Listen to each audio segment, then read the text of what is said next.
خدا بخش دادا کے زمانے سے ان کا مزارہ تھا۔ پھر جب وہ لوگ شہر آ گئے تو اسی نے زمین ٹھیکے پر لینا شروع کی تھی۔ گھر کا خیال بھی وہی رکھتے تھے۔ ان کو فصل محفوظ رکھنے کے لیے ایک طرح کا مفت گودام ملا ہوا تھا۔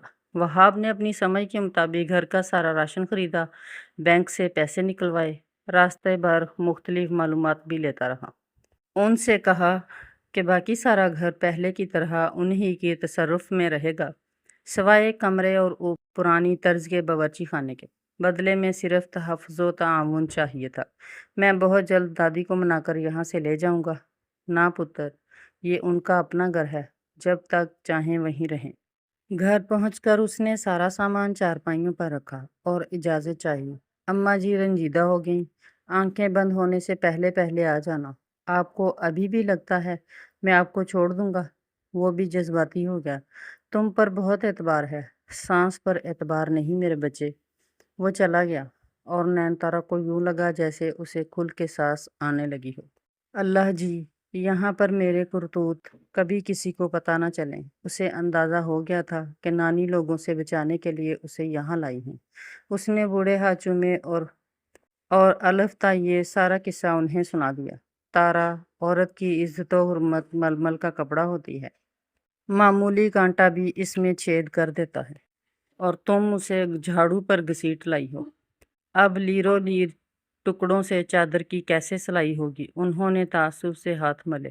نین تارا کا دل چاہا گزرے وقت کی حماقت پر خود کو آگ لگا دے۔ تارا میری مان، اپنی چادر چھوڑ، وہاب کا سایہ اوڑھ لے بٹیا۔ اس نے چونک کر نانی کو دیکھا۔ میں سچ کہتی ہوں، یہ راستہ بہت کٹن ہے، پر ایک ہی ہے، دوجا چارہ بھی تو نہیں بٹیا۔ غلطی تیری ہے، دنیا سے بھلے معاف نہ کروا، اس سے کروا لے، دنیا خود ہی بھول جائے گی۔ کسی کے دل میں اترنے کے لیے اپنی انا کو جھکانا پڑتا ہے۔ تیرے پاس تو ہستی کا غرور ہی نہ بچا۔ دنیا کی نظر میں تو پہلے ہی وقت نہ رہی، اب اپنی نظر سے بھی رہی سہی، خود ہی توڑ کر اس کے قدموں میں ڈال دے۔ سارے رشتے واپس مل جائیں گے۔ یہاں تجھے جاننے والا کوئی نہیں۔ ہمت کر میرا بچہ، اپنی راہیں خود نکال۔ میں دعا کروں گی، تم دوا کرنا۔ تارا کو لگا ایسا کرنا ہی مناسب تھا۔ خودکشی وہ کرنا نہ چاہتی تھی۔ زندگی نے ایک موقع انجانے میں جھولی میں ڈال دیا تھا تو اس نے اسی موقع سے فائدہ اٹھانے کا تہیہ کر لیا۔ اپنی طرف سے وہ سامان پورا دے کر گیا تھا، لیکن اسے کیا خبر تھی گھر کیسے بنتا ہے اور کھانا کیسے پکتا ہے۔ اسے ہمیشہ بنا بنایا ملا تھا۔ نین تارا نے اسی ناکافی سامان کو باورچی خانے کی پرانی لیکن مضبوط الماریوں میں سیٹ کیا۔ چولہا اور سلنڈر میاں جی کے بیٹے نے سیٹ کر دیا تھا۔ برتن اس نے نانی کے اسٹور میں سے نکالے جو اسٹیل کے تھے اور اسے ذرا پسند نہ آئے۔ اس مصروفیت نے اس میں جان ڈال دی تھی۔ ہر وقت کی افسردگی کی جگہ چوکسی نے لے لی تھی۔ اسے گئے ہوئے 4 دن ہو گئے تھے۔ نین تارا کو معلوم تھا آس پڑوس والے باتیں کر رہے تھے۔ اس نے نانی کے کپڑوں میں سرف ڈالتے خود سنا تھا۔ اس کی نانی میاں جی کی بہو اور دوسری 2 عورتوں کو بتا رہی تھی، سعید کی شادی بہنوں سے بعد میں کرنے پر ثریا آج بھی مجھ سے اتنی ہی ناراض ہے جتنی پہلے دن تھی۔ نہ نفیسہ کا میاں رشتہ دے کر راضی تھا، نہ ثریا لے کر۔ وہاب تو بچہ تھا، میری حالت دیکھ کر ایسا پریشان ہوا، کہنے لگا، دادی ابھی نکاح پڑھوا لیتا ہوں۔ میں نے بھی آؤ دیکھا نہ تاؤ نکاح کروا دیا۔ اب دونوں گھر تو سمجھو مجھ سے بھی اور اپنے بچوں سے بھی ناراض ہی ہیں۔ دونوں نے میری مانی ہے، ماں باپ کی نہ مانی، اس لیے ادھر لے کر آ گئی ہوں۔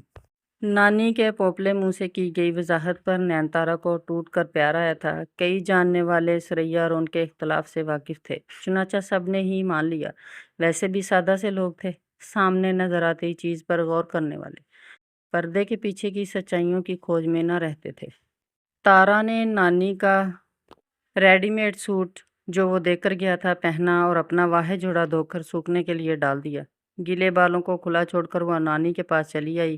ان کی دعائیں نکالتے وہ سوچنے لگی، آج جب اس کی کال آئے گی تو نانی سے کہہ کر اسے دوا ختم ہونے کا یاد کروا دوں گی۔ وہ ان کے منہ میں دوا کا چمچ ڈال رہی تھی جب سلام کی آواز سنی۔ ہاتھ کانپا اور سرپ ان کی ٹھوڑی پر جا گرا۔ ٹشو سے نانی کا منہ صاف کرتے ہوئے اس نے ذرا کی ذرا نظریں اٹھائیں تو وہ اسے ہی دیکھ رہا تھا۔ یہ میں دادی کے لیے لایا تھا۔ اس کا اشارہ سوٹ کی طرف تھا جسے پہن کر وہ عجیب اول جلول سی لگ رہی تھی۔ بچی کا کوئی کپڑا کہاں ہے ادھر؟ ایک ہی پہنے پھرتی ہے، وہ دھونا بھی تو تھا۔ اچھا آپ بتائیں، کیسی طبیعت ہے؟ بہت اچھی ہے، لگ بھی رہی ہے دادی، وہ مسکرا کر تعریف کر رہا تھا۔ دادی قربان جائے، کیسا اچھا لگتا ہے میرا بچہ، ہنستا مسکراتا۔ ادھر میرے پاس بیٹھ۔ دایاں ہاتھ کمزور تھا، سر سے اشارہ کیا تو وہ پاس آ بیٹھا۔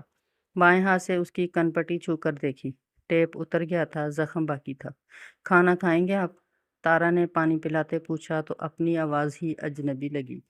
تھوڑی دیر تک ہم نکلتے ہیں، آج آپ کا چیک اپ کروا لوں۔ ارے نہ بیٹا، میں نہ جاؤں۔ ڈاکٹر موئی سوئیاں لگا لگا کر ماس پر پرو ڈالتے ہیں۔ دادی اب ایسا کچھ بھی نہیں ہوگا، بس میڈیسن بدلی جائے گی، کیونکہ اب آپ پہلے سے بہتر ہیں۔ کیا پتہ گولیاں کیپسول کم کر دے ڈاکٹر۔ دوائیوں سے وہ دور بھاگتی تھیں، اسی نفسیات کے پیش نظر اس نے کہا تھا، یہ لو اور تارا کے ساتھ گھر کا سامان خرید ڈالو۔ یہ کیا کر رہی ہیں دادی آپ؟ وہ متعجب سا ہو کر ان کے موٹے تازے سونے کے کنگن واپس بازو میں ڈالنے لگا۔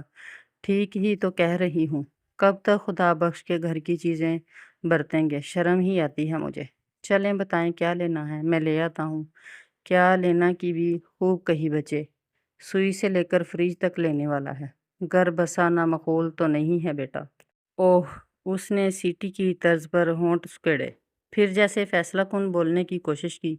دادی ہم نے یہاں نہیں رہنا، یہ میرے لیے بہت مشکل ہے، ایسے ہفتے بعد آپ کو لاہور لانا لے جانا، اس لیے میں کہتا ہوں ابھی واپس نہیں جاتے۔ میاں جی کو میں کال کر کے بتا دیتا ہوں، ادھر میرے دوست کا فرنشڈ فلیٹ ہے، وہاں چلتے ہیں۔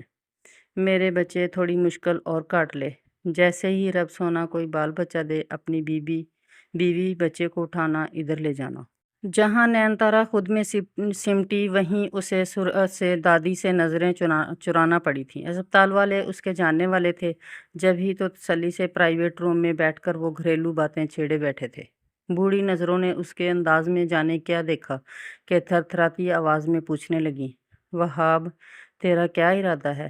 دیکھ بیٹا، مجھ سے جھوٹ نہ بولیو۔ نین تارا کی سماعتیں 1000 گنا زیادہ ہوئی۔